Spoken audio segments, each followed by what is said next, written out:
안녕하세요. 월요일 아침 묵상입니다. 오늘은 부활의 소망과 능력을 가슴에 담고 힘차게 시작하는 월요일입니다. 예수님이 십자가에 못 박혀 죽으시고 다시 사신 것처럼 우리의 삶에 살아날 것들 모두가 다 살아나게 될 줄로 믿습니다. 영화 중에 이 타짜 원하이드 잭이라는 영화가 있습니다. 그 영화에서는 팀을 이룰 사람을 모으는 장면이 등장하는데요. 모두가 다 하나같이 남을 속여서 돈을 버는 사람들이 등장하는데 그 사람들을 모으기 위해서 이런 말을 합니다. 내 인생을 바꿀 찬스가 여기에 있다. 그 사람들의 목표는 무엇입니까? 인생을 바꿀 찬스가 필요했던 거죠. 여러분들에게 인생을 바꿀 찬스가 눈앞에 있다고 한다면 어떻게 반응하시겠습니까? 내가 이것만 있다면 내 인생을 바꿀 수 있을 텐데 라는 그 마음이 앞서고 그 상황이 눈앞에 놓여진다고 한다면 여러분 가만히 있을 수 있을까요? 저는 가만히 있을 수 없을 것 같아요. 수단과 방법을 가리지 않고 그 방법들을 이용해서 인생의 반전을 꾀하려고 하겠죠. 자, 오늘 본문에도요, 그렇게 인생의 반전과 성공을 꿈꾸며 기회를 원했던 한 사람이 등장하게 됩니다. 오늘 본문의 시작은 이 사울이 길보아산에서 죽음을 당한 후에 다윗이 아말렉 사람들을 죽이고 돌아와 이 시글라스에 머물고 있는 장면으로 시작하게 됩니다. 그런데 쉬고 있었던 다윗에게 한 사람이 찾아옵니다. 이 사람의 몰골을 보니 말이 아니었습니다. 2절에서는 옷도 찢어졌고 머리에 흙도 묻어 있었다라고 그렇게 표현하고 있습니다. 그리고 그 사람이 이렇게 말합니다. 4절입니다. 다윗이 그에게 이르되 일이 어떻게 되었느냐 너는 내게 말하라. 그가 대답하되 군사가 전쟁 중에 도망하기도 하였고 무리 가운데에 엎드려져서 죽은 자도 많았고 사울과 그의 아들 요나단도 죽었나이다 하는지라. 자, 그는 다윗에게 이스라엘의 참혹한 패배 현장과 사울과 그의 아들 요나단이 죽었음을 전달했습니다.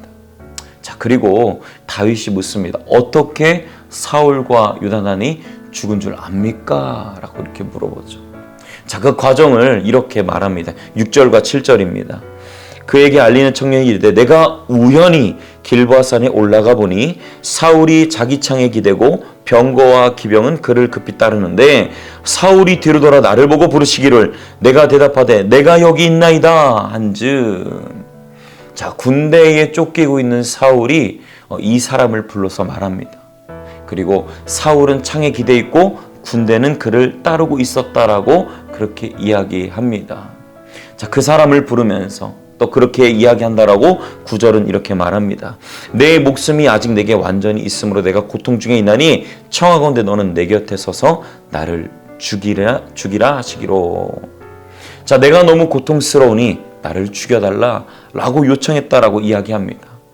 그리고 이 아말렉 사람은 사울을 자신의 손으로 죽이고 왕관과 팔찌를 가지고 왔다라고 그렇게 이야기하고 있습니다. 자, 여기서부터 중요한 사실이 있습니다. 지금 이 아말렉 사람은 거짓을 말하고 있습니다. 자, 무엇을 또 어떤 것을 거짓으로 말하고 있습니까? 사울은 아말렉 사람 손에 죽지 않았다는 겁니다. 사울은 활 쏘는 자에게 중상을 입고 스스로 자결하는 것을 택했습니다. 그때도 이 할례 받지 않는 블레셋 사람들 손에 죽지 않기 위해서 스스로 죽는 것을 택했습니다. 자, 그런데 그런 사울이 과연 아말렉 사람 손에 죽었을까요? 자, 그러나 다윗은 이 사울의 죽음의 소식을 듣고요, 지금까지 흔들림 없이 인정했었던 이 기름 부음 받은 왕으로 사울을 인정했었던 그 모습을 아말렉 사람에게 보여줬고 아말렉 사람을 처단하게 됩니다. 자, 아말렉 사람. 이 사람은요, 인생을 바꿀 찬스가 필요했던 것입니다. 그리고 거짓을 말했던 거죠. 아말렉 사람은 이 왕관과 팔찌 그리고 사울의 죽음 소식을 통해서 인생의 반전을 꾀할 수 있었기에 과감하게 다윗에게 갔고 자신이 조금이나마 알고 있는 정보에 거짓을 더해서 다윗의 마음을 사려고 한 것입니다. 세속적인 계산, 인간의 탐욕이 만든 결과인 것이죠. 자, 그러나 이 아말렉 사람과는 다르게 다윗은요, 시종일관 하나님의 주권을 인정했습니다. 비록 사울이 그를 대했던 모습으로 인해 마음이 어렵고 힘들었었지만 끝까지 하나님의 주권을 인정하는 믿음을 보였다라는 것입니다. 같은 사건을 보아도 다른 마음이 존재했다라는 것이죠. 길보아 사건에서 아말렉 사람은 이익을 생각했습니다. 인생의 반전을 생각했습니다. 그러나 다윗은 길보아 사건을 통해서도 흔들림 없이 하나님의 주권을 인정하는 마음과 믿음을 보였다라는 것입니다. 인생의 성공이 따를 수 있는 순간이 여러분 우리 모두가 다 찾아올 때가 있습니다. 근데 우리는 그 순간 하나님의 섭리, 하나님의 주권을 인정하는 믿음으로 먼저 반응해야 됩니다. 저는 이 믿음을 소유하시는 저와 여러분들의 삶이 되시기를 소망합니다. 몇 번의 사울을 죽일 기회가 있었음에도 그를 놔주었던 다윗의 믿음은 사울이 죽었어도 여전했습니다. 모든 일이 끝났어도 그의 믿음은 상황과 환경의 지배를 받지 않았다라는 것입니다. 우리가 21일의 부활행전을 잘 마무리했습니다. 중요한 것은 우리가 받은 은혜 21일이 지나도 여전히 지켜져야 한다라는 것입니다. 상황과 환경은 바뀌지 않습니다. 오히려 사단은 세상적으로 인생의 바꿀 찬스를 가지고 와서 우리를 끝까지 유혹할 수 있습니다. 그러나 여러분, 끝까지 다윗이 보여줬던 것처럼 하나님을 인정하는 믿음, 하나님의 주권을 인정하는 믿음, 상황과 환경에 흔들리지 않고 흔들림 없는 믿음으로 주님을 바라보며 살아내시는 저와 여러분들의 삶이 되기를 소망합니다. 그럴 때에 반드시 모든 것들이 살아나게 될 줄로 믿습니다. 기도하겠습니다.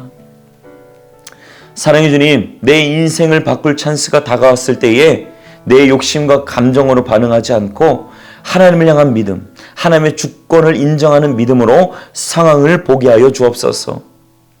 다윗이 정말 흔들림 없이 하나님의 주권을 인정했었던 믿음을 보였던 것처럼 우리도 흔들림 없이 주님을 인정하고 주님을 따르는 믿음으로 살아내게 하여 주옵소서. 예수님의 이름으로 기도합니다.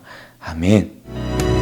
거친 길을 걸어갈 때도 험한 산이 앞을 막아도 빛 되신 주님의